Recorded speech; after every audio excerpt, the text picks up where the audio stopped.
Hello bachcho, let us read this given question. So the given question says that the coil of self-inductance 10 millihenry and the resistance 0.1 ohm is connected through a switch to a battery of the internal resistance 0.9 ohm. After the switch is closed, the time taken for the current to attain 80% of the saturation value is, और हमें यहाँ पे log 5 की value दी है जो है 1.6। तो देखिए हमें क्या बोला जा रहा है, LR सर्किट है, ठीक है। हम LR सर्किट ड्रॉ कर लेते हैं। तो यहाँ पे हम ड्रॉ करेंगे रेजिस्टेंस जिसकी वैल्यू 0.1 दी है और यहाँ पे हम L शो कर देंगे। अब इसी के साथ हमें क्या दिया है, एक इंटरनल रेजिस्टेंस भी दिया है, तो उसे भी हम ड्रॉ कर देंगे। तो हमारा सर्किट कुछ इस तरीके से बन जाएगा।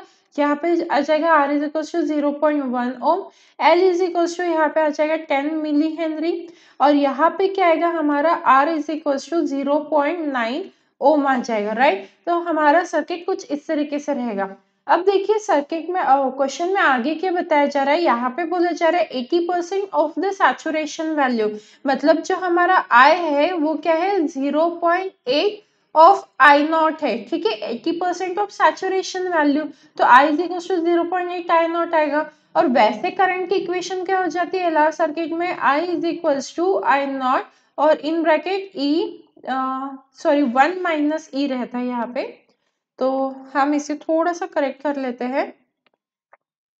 यहाँ पे आ जाता है 1 minus E raise to the power minus R T by L, right. कुछ इस तरीके से रहता है। बट अब क्योंकि हमें क्वेश्चन में ये कंडीशन दी है I is equal to 0.8 I naught होता है करके, तो हम यहाँ पे क्या रख देंगे 0.8 I naught is equal to I naught और यहाँ पे क्या आ जाएगा 1 minus E raise to the power minus R T by L. अब हमें क्वेश्चन में निकालना क्या है, हमें तो टाइम टेकन बोला गया है, मतलब हमें ये जो टी है ना इसकी वैल्यू फाइंड आउट करनी है, ठीक है। तो अब देखो आई नॉट कैंसिल हो गया, बचा क्या 0.8 is equal to 1 minus E raise to the power minus R T by L बच गया, राइट। तो इसे हम आगे सॉल्व कर लेते हैं।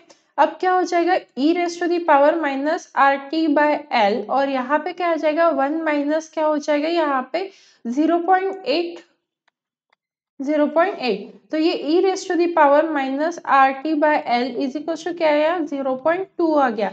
अब ये जो 0.2 है इसे मैं 1/2 भी 1/5 भी लिख सकती हूँ। तो ये e raise to the power minus R T by L क्या आ गया मेरा 1/5 आ गया। अब क्या करूंगी मैं, taking log on both side. मैं क्या कर रही हूँ दोनों साइड में क्या ले रही हूँ, लॉग ले रही हूँ, टेकिंग लॉग बोथ साइड। तो अब क्या हो जाएगा यहाँ पे क्या आ जाएगा मेरा minus R T by L आ जाएगा और यहाँ पे आ गया मेरा लॉग 1/5 आ गया, ठीक है। मैं इसे रिप्लेस करके माइनस एल एन 5 भी लिख सकती हूँ, राइट।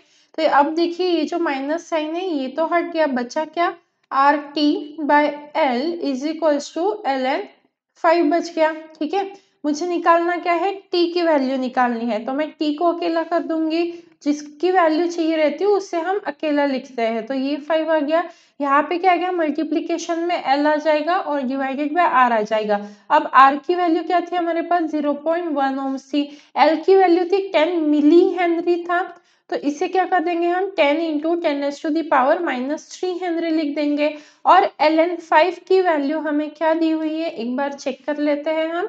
तो एल एन 5 की वैल्यू हमें दी गई है 1.6,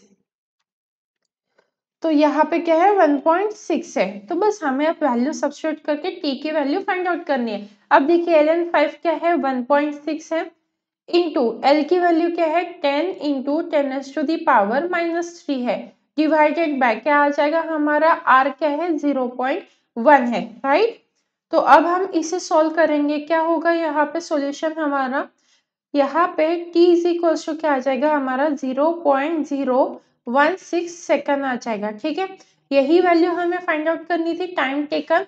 सो the time taken is equal to 0.016 second. आप इसे जब सॉल्व करोगे तो आपका भी यही आंसर आएगा, फिर भी एक बार खुद से सॉल्व कीजिए, ठीक है। मैंने ऑलरेडी कैलकुलेशंस कर रखे थे। अब ऑप्शन चेक कर लेते हैं हम कौन सा ऑप्शन मैच कर रहा है, तो ऑप्शन डी हमारा मैच कर रहा है। So the correct answer for this question is option D. So I hope you understood it well. All the best.